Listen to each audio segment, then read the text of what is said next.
Good day. Welcome to Management Accounting. I'm Letta Ekanjo presenting. Management accounting defined is referred to as the process of preparing management reports and accounts that provide accurate and timely financial and statistical information required by managers to make day-to-day and short-term decisions. That's the definition of management accounting. Managers need a constant flow of information to be effective. This information will be verbal and written, formal and informal, quantitative and non-quantitative. This course will focus on the quantitative information assembled and rearranged for analysis. 4 approaches to becoming more competitive are just-in-time, total quality management, process re-engineering, and the theory of constraints. Just-in-time philosophy is simplification and elimination of waste. In practice, it's striving for no or at least very little inventories. Therefore, material purchased and production is done only as needed. Example, just-in-time. Pull versus push. Approaches to manufacturing. Pull versus push approaches to manufacturing or in manufacturing, as orders are received from customers, a signal is sent to the final assembly area and to preceding stations until needed goods are supplied or made. 5 key elements. Number 1, reliance on few suppliers to make frequent deliveries. Number 2, planned layout or flow line rearranged into product lines. Number 3, reduces setup time. And number 4, suppliers and workers must have total quality control for 0 defects. And number 5, workers must be multi-skilled on machines and maintenance for the just-in-time to be effective. 6 benefits. Reduce working capital needs. Just-in-time reduced working capital needs as less inventory of material or parts and finished products are used. Then just-in-time also reduces flow space needs. Less rent or depreciation of space can be used for another purpose. Reduces throughput time, speed delivery to customer. Reduces waste, 0 defect in material, component and workmanship. Increased worker productivity. Smaller bunches sizes can be produced because of reduced setup time, which is equal to money. Total quality management. Total quality management focus is on 1, serving customers, and 2, it's a systematic problem solving using frontline. We also have benchmarking, which is studying another successful company's way of doing things. So if a company wants to be effective, it can also do that by means of copying the other company's means of doing business, or let me say successful companies of doing business, and this is known as benchmarking. Then plan, do, check, act cycle is a systematic, fact-based approach to problem solving. Scientific approach using frontline workers to analyze data and identify problem causes for problems, and then identify causes of problem and then proposing a possible solution. I've got process re-engineering, which is a redesigning of the entire system using outside experts so as to reduce cost by eliminating unnecessary steps and eliminating opportunities for errors. The theory of constraints, finding the bottleneck area where it slows production and increasing the production capability until it's no longer the constraint area. Once this is done, the next constraint is improved or removed. Theory of constraint. So you find a specific area within the business of which there are problems, then and increasing the production capability until it is no longer the constraint area. Management accounting overview. Managerial versus financial accounting. Financial information for outsiders. Financial accounting referred to information for outsiders. then such as stockholders, creditors, and generally accepted accounting principle requirements must be followed. So in financial accounting, you have to abide by the GAAP, which is referred to as the generally accepted accounting principle, which must be followed. Then managerial information for insiders, management, or management accounting simply refer to information for management. Therefore, they are not bound by GAAP. They are not bound by any guidelines such as the generally accepted accounting principles. Managers, they plan, they direct and motivate. Number 3, they control, then they review. Planning short and long-term goals are set and budgets are prepared. And directing and motivating. Assemble resources, human and others, and place them into service. So in directing and motivating, the managers organize resources, put them into one place, then they oversee activities, making decisions as necessary, like a day-to-day activity of running the business. Like you have to make sure of what resources you need on a site for you to be able to keep running as a business. And controlling, they analyze feedback to assess need for minor and major adjustment and comparing the actual results with the budget. So this simply means they have to keep everything under control and comparing the actual result with the budgeted result to see if things went according to budget to plan. Managerial information, users, they can be internal or external users. Then planning is for the future, reporting past or present data, relevant, flexible, precise as possible timing, speedy, less speedy, segment, parts, whole basis, financial, economic, finance, human behavior, etc., and the rules, form of information as needed by generalized accounting principles, no rules to follow required. Organizational structure, decentralization, central theme of the text, having other than the owner and top management make decisions and perform other management functions. The more decentralized the organization, the more low-level management is involved in the decision making, in the day-to-day decision making.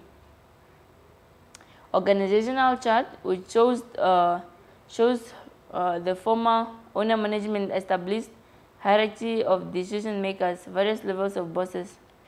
Organizational chart, line position, manager or workers directly involved in the sales or production. Then staff position, advice or information giver, a provider of materials or services not directly involved in the sales or production. And controller, manager of accounting department, staff position or overall company, but line position in accounting department. Organization type, can be a profit organization, a non-profit organization, private, which can be a non-profit organization but it's in a private sector, or not-for-profit organization but it's owned by the government, and like charities which are not aimed at making profit. Then all have one objective, strategies, management and structure. All can use benefits from these management accounting tools. Fixed overhead include all the costs incurred in the factory except for direct material and direct labor. Every fixed overhead item would be considered an indirect cost. Every fixed item would be considered as an indirect cost. Then direct material and direct labor are direct costs. And direct costs are not difficult, inconvenient or expensive to choose to a cost object, whereas indirect costs are usually So indirect costs are usually difficult and inconvenient as well as expensive to trace to a cost object. Then materiality will sometimes be a factor in determining how a cost is classified in this sense. Elements of a financial statement, we've got the income. We've got two financial statements. We've got the income statement as well as the balance sheet. So they all contain elements. We've got expenses, liabilities, income, owner's equity, and assets. So mainly the income statement contains all the expenses and income. Incomes and expenses go to the income statement, then the balance sheet only accounts for the assets, owner's equity, as well as liabilities.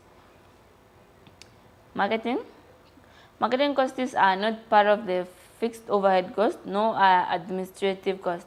Both of these are also period costs, whereas direct material, direct labor, and fixed overhead costs are product costs. Prime costs are the combination of direct material and direct labor, and conversion costs are the combination of direct material and factory overhead costs. Prime cost consists of the direct material as well as the direct labor, while the conversion costs are a combination of direct labor and fixed overhead cost. Product costs are the combination of direct material, direct labor, and factory overhead cost.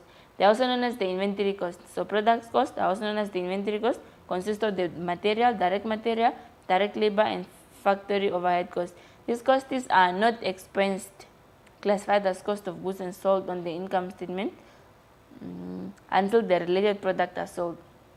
They are not expensed or they are not classified as cost of goods sold until the product is sold. So we only get our cost of goods sold when the product is sold. So the cost of direct material, direct labor, and factory overhead costs related to a certain product or inventory, they are not expensed. They are not treated as an expense until the particular product is sold. They are classified as inventory. They are being classified as inventory or stock, usually a current asset, until the point in time that they are sold. So until they are sold, they will be classified as cost of goods sold, but since they are still in the business, they will be classified as inventory, but not as an expense. Periodic costs are the combination of marketing and administrative costs. These costs are expense, show up on the income statement in the period they are incurred. Inventories of a manufacturing company consist of raw materials, work in progress, and finished goods. So inventory, we have got three types of inventory in the manufacturing for a manufacturing company. We have got the finished goods inventory, raw material inventory, and the work in progress inventory. Cost flow, you should fully understand and be able to duplicate the flow of cost through the accounts of a manufacturing company to be demonstrated during class. Cost behavior refer to the two basic ways cost will behave: change in relation to changes in production activity. These are known as fixed cost and variable cost. There are two costs: fixed cost, which are the costs that do not change regardless of the level of production or performances. Then variable cost refer to the cost that varies as output varies. So if output is decreasing, the variable cost also decreases. If output is increasing, variable cost also decreases. Or increases.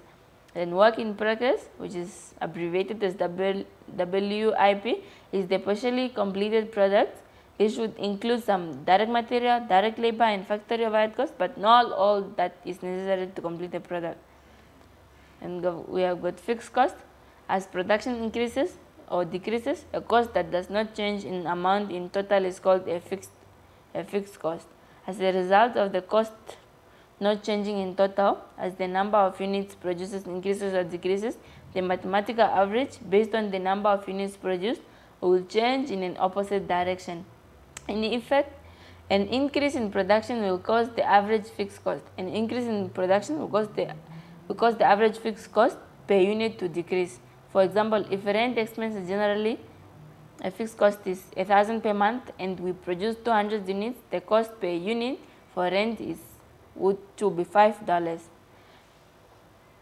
So we'll divide the 1,000 by the 200,000 to get $5, which is the fixed cost per unit.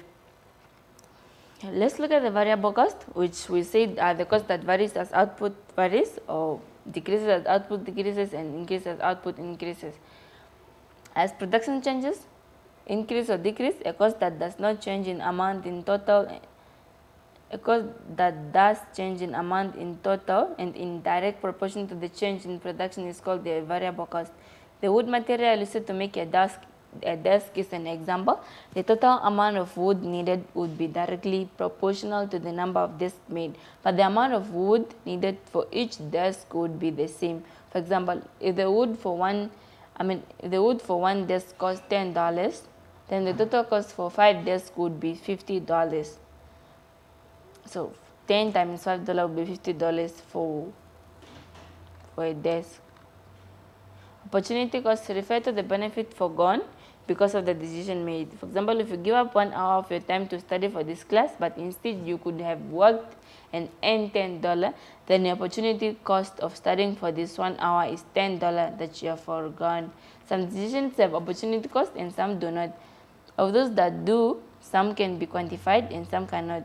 All decisions should factor in the manufacturing requires the use of direct materials, direct labor, and factory overhead to produce goods. Direct material is not difficult, inconvenient, or inexpensive, but just to product materiality sometimes.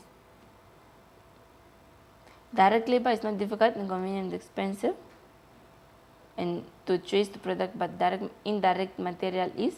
Then direct labor would include most, if not all, the labor costs related to those who actually transform the material or assemble the product, and this would usually include those who operate the machines that transform the product.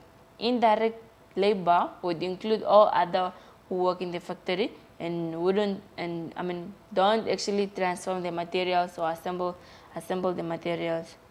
Job order costing, absorption.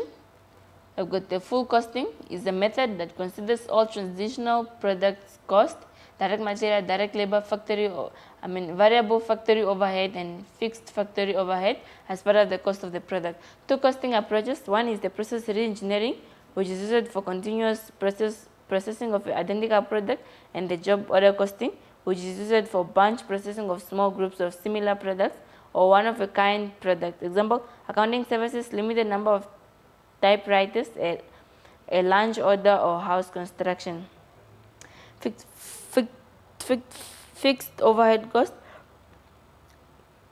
is applied based on a predetermined rate. Then the fixed overhead rate, which is based on a predetermined fixed overhead rate, which is determined by using some common activity base, such as direct labor hour or material hour or material cost.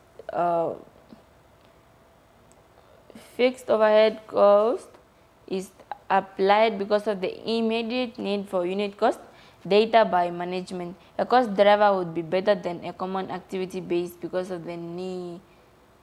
Estimated factory overhead cost for a year equal to predetermined factory overhead. This is the formula for the